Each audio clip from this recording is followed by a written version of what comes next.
साईं ख्वाजा गुलाम फरीद साहब दे हवाले नाल एक नज़म। आ देख गुलाम फरीदा वेड़ा टाकियां कीती बैठन, लुडदी मैं अस्ताने ते ढे मैकू ढिक्के मार कढेंदिन। मैकू आखन बाब फरीदे मैं माधू हाँ, मैं बुल्ला हाँ, मैं वारिस हाँ, मैं बाहू हाँ, मैं बख्शा हाँ, मैं हाफिज हाँ।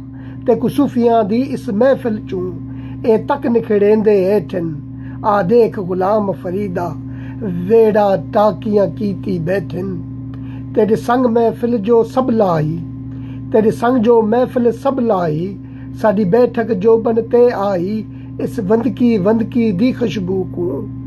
किंज यार मुकेंदे पे हन सूफियां दे बागां को रल के, किंज सब उजड़ेंदे पे हन तुसा बाल चराग जो गए सो बेदर्द बुझेंदे पे हन।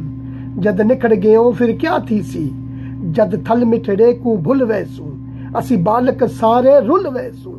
आ देख फरीद इन छोरा को, आ देख फरीद इन छोरा को, अग भड़केंदे पे हन काई दस देवे इन भोला को।